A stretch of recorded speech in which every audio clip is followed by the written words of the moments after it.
In the beginning there was light, some paper, and a pen.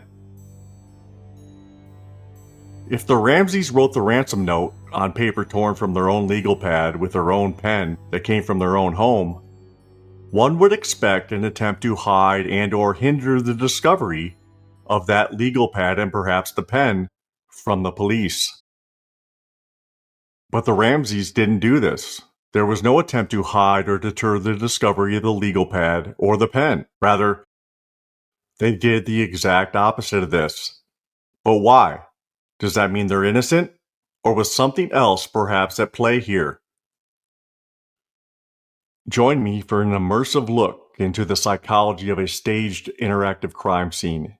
A double episode deep dive into the shadowy circumstances and evidentiary significance of the legal pad of paper that the JonBenet Ramsey ransom note was written on. Evidence that I believe may reveal what really happened in those early morning hours inside the Ramsey home on the day after Christmas in 1996. This is The Ransom Note, Once and For All, Episode 1, In the Beginning. The time is now ticking. It is a few short minutes before or after midnight on that Christmas night in 1996. The Ramseys have become aware that JonBenet is deceased. Not to gloss this part over, it's just not the focus of this episode. The Ramseys decide to cover up the death of their daughter. At this very moment in time, who has the most to lose inside the Ramsey home if the truth were to be known? Who would it drastically and negatively affect the most? The genesis of the idea to stage a kidnapping, I believe, came almost naturally, and probably took several minutes or so. Staging a kidnap for ransom, when you have a 6-year-old girl who participates in beauty pageants, is probably the most plausible stage to set in this scenario. I surmise the decision to stage a kidnapping in this situation was influenced first and foremost by the Ramseys self-identifying with that of a family that might actually be targeted for a legitimate kidnap for ransom. John Ramsey was the CEO of the largest employer in Boulder at the time, Axis Graphics. Ramsey and his company were featured in an article in the Boulder Daily Camera that touted the company's milestone of reaching $1 billion in sales for the year 1996. A grand luncheon celebration with over 300 employees was held at the Hotel Boulderado on Friday, the 20th, just 5 days before that Christmas night. Patsy, a former pageant queen, played host to over 2,000 people as they walked through the Ramsey home to see the razzle-dazzle she had put on Christmas during the 1994 Historic Homes for the Holidays tour. And JonBenet, just a few weeks before Christmas, was paraded around town perched atop a fancy red convertible wearing her Little Miss Christmas crown as she waved, smiled, and sent good cheer to the people of Boulder at the annual Christmas parade. So, if the decision to stage a kidnapping came naturally, if not easy, what came next surely was not. Staging a kidnapping for ransom, in their exact scenario, presented a huge conundrum. The Ramseys now needed to write a note, a ransom note, a fake ransom note, which was highly problematic for sure. But writing the note paled in comparison to the stark realization that came next. And for the Ramseys, this is when the cold, concrete reality of the moment set in. In every kidnapping case in the history of crime, when a kidnapper decides to abduct someone for ransom, the kidnapper will certainly always bring a ransom note that they have already written or typed out, usually hours, days, or even weeks before they arrive on the scene. After all, what kidnapper arrives at the scene of the crime without a ransom note? But the Ramseys didn't have a stranger in a strange land to write the note. No, they would have to conjure one up themselves, using their own paper, their own pen, their own words, and perhaps the most damning of all things, their own handwriting. The enormity of this obstacle weighed on them heavily. Mr. Ramsey knew not if but when the police found out that the ransom note was written with paper and a pen from his own home, the implications derived by the police and others would be absolutely damning. Damning to their story, their credibility, and ultimately to the legitimacy of the note itself. This conundrum was the driving force that shaped the core of the cover-up inside the crime scene that night. The best laid plans, O mice and men, often go awry. And if one thing was going to go awry early, this was it. Presenting to the police not a ransom note written or typed by a kidnapper, written on his own paper in his own hand, but rather one that was written on paper with a pen from their own home in handwriting that looked suspiciously similar to that of the mother. Back at the crime scene, the Ramseys really had no other choice than to use their own paper and pen and or some other writing tool to write the note. Not to spend too much time in this, but it must be said, in no way did they seriously entertain the thought of leaving their house to gather the needed supplies for the note. It was Christmas night in Boulder, 1996. Nothing was open at midnight or 1 a.m. And even if by chance a drugstore was open, the risk of being seen by a neighbor leaving or identified later on CCTV or perhaps by the store clerk who sold paper and pens to that one person that just had to have them in the middle of the Christmas night, getting caught would have been automatic game over. Remember, during this time of the night, their neighbor to the north, Scott Gibbons, saw a light on in the kitchen area of the Ramseys' home around midnight. And directly south of the Ramseys, the Brumfitt family reported that a light typically left on during the night in the Ramsey home was out around 2:33 o'clock on the night of the murder. So, why was the Ramsey ransom note written on the Ramseys' own paper with her own pen? Because it had to be. Inside the Ramsey home were other identical legal pads lying about their house, and other various notepads as well. In all, per the search warrant, the police collected 9 other notepad and legal pads from the Ramsey home and recorded them into evidence.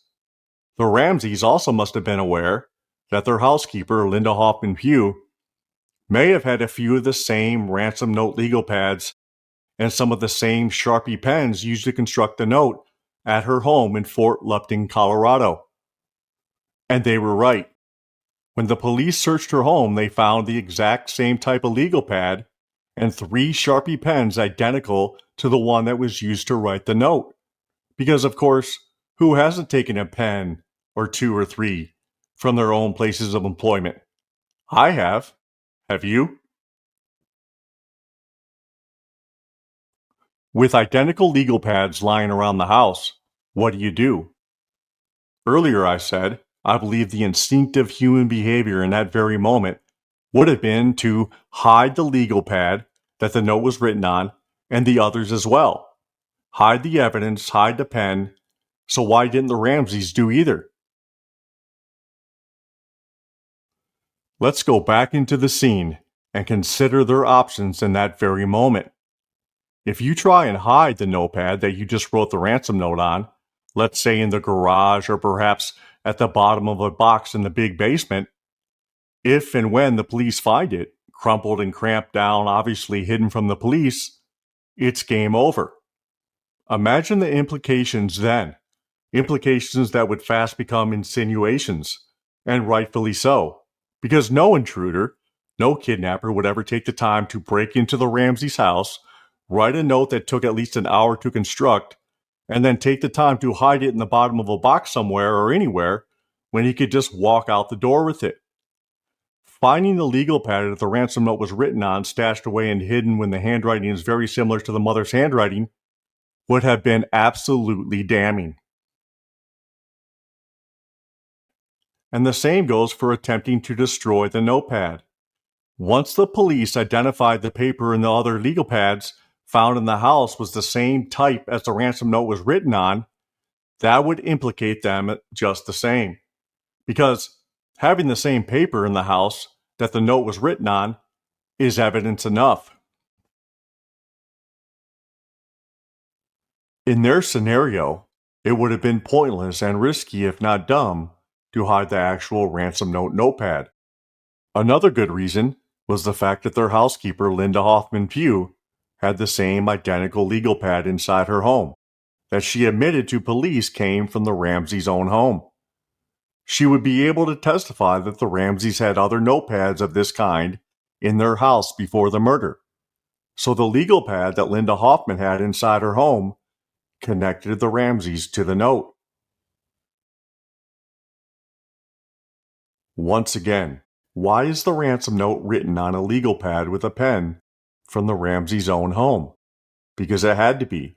And why didn't the Ramseys hide or attempt to destroy it? Because it was rather futile and counterproductive to do so. So what do? Where did the ransom note legal pad originate from, and how did it get into the Ramseys' house? In Patsy's 1998 interview, she told authorities we had a lot of those legal pads lying around, and that she had bought them from either Office Depot or Office Max. Now let's bring in and examine up close the legal pad the Ramsey ransom note was written on. The brand of legal pad the ransom note was written on was Nature Saver, very similar to the one seen here. The legal pad was 8.5 by 11 3/4 inches long and contained 50 pieces of lined paper. Chet Ubowski, the expert document examiner from the CBI, determined by comparing the tear patterns at the top of the notepad that the first 12 pages had been ripped out and were missing. The next 4 pages, pages 13 through 16, contained doodles and lists and some miscellaneous writing by Patsy Ramsey. Pages 17 through 25 were also missing and torn out from the notepad. The next page, page 26, was the so-called practice ransom note that had Mr. and Mrs. I, or the downstroke of the letter R, written on it. This page, which we have never seen, also showed evidence of an ink bleed-through from the missing page 25. Further, the torn tops of the ransom note aligned with the torn top section of the legal pad, which proved that the ransom note was written on pages 27, 28, and 29. The rest of the pieces of paper, pages 30 through 50, were presumably blank. That is how the legal pad that the Ramsey ransom note was configured, or should I dare say, set up. What, if anything, do you notice about the legal pad? Does anything stand out as strange to you? Well, do you really want to know? Look closely at how the pages inside the legal pad were arranged. Lost in the muddle of what pages were ripped out and what others were written on, I realized something remarkable. Remember, the first 12 pages of the notebook were ripped out. This means that pages 13 through 16 were the actual first 4 pages of the ransom note legal pad, which consisted of Patsy Ramsey's doodles, list, and other miscellaneous handwriting of hers. Which also meant, even more shockingly to me, that the front cover or cover letter of the ransom note notepad displayed Patsy's random scribbles and dribble, making it easily and almost instantly identifiable as Patsy Ramsey's notepad. Remember also, pages 17 through 25 were also ripped out. So immediately behind the first 4 pages of Patsy's handwriting, on page 5, was the practice note. The next 3 pages were ripped out, which of course were the pieces of paper the ransom note was written on. So, if one was reading or looking at the notepad chronologically, page by page, it would look as if Patsy grabbed her own notepad and found the first available page inside of it to start writing the ransom note. And after she messed up the initial draft, she wrote the note on the next 3 pages. This epiphanic moment led me to ask, in the middle of the night, why would Patsy Ramsey, with a multitude of other notepads lying around the house, grab her own notepad that had all of her miscellaneous writing on it, which might as well have said, "Hello, my name is Patsy Ramsey, and this is my notepad," on the very front of it. Also, if Patsy wrote the note, why would she leave a piece of evidence so damning inside her own notepad, the Ransom notepad? And why would she leave the legal pad out in the open at the crime scene for everyone to see? Or perhaps touch? Before you go, the practice note. Ask yourself this: why does it even exist? And what purpose did it serve? In the next episode, The Silent Night Swindle, we will examine the answers to those questions, and I will reveal the supporting evidence for what I believe really happened that silent Christmas night inside the Ramsey home nearly 30 years ago in Boulder, Colorado.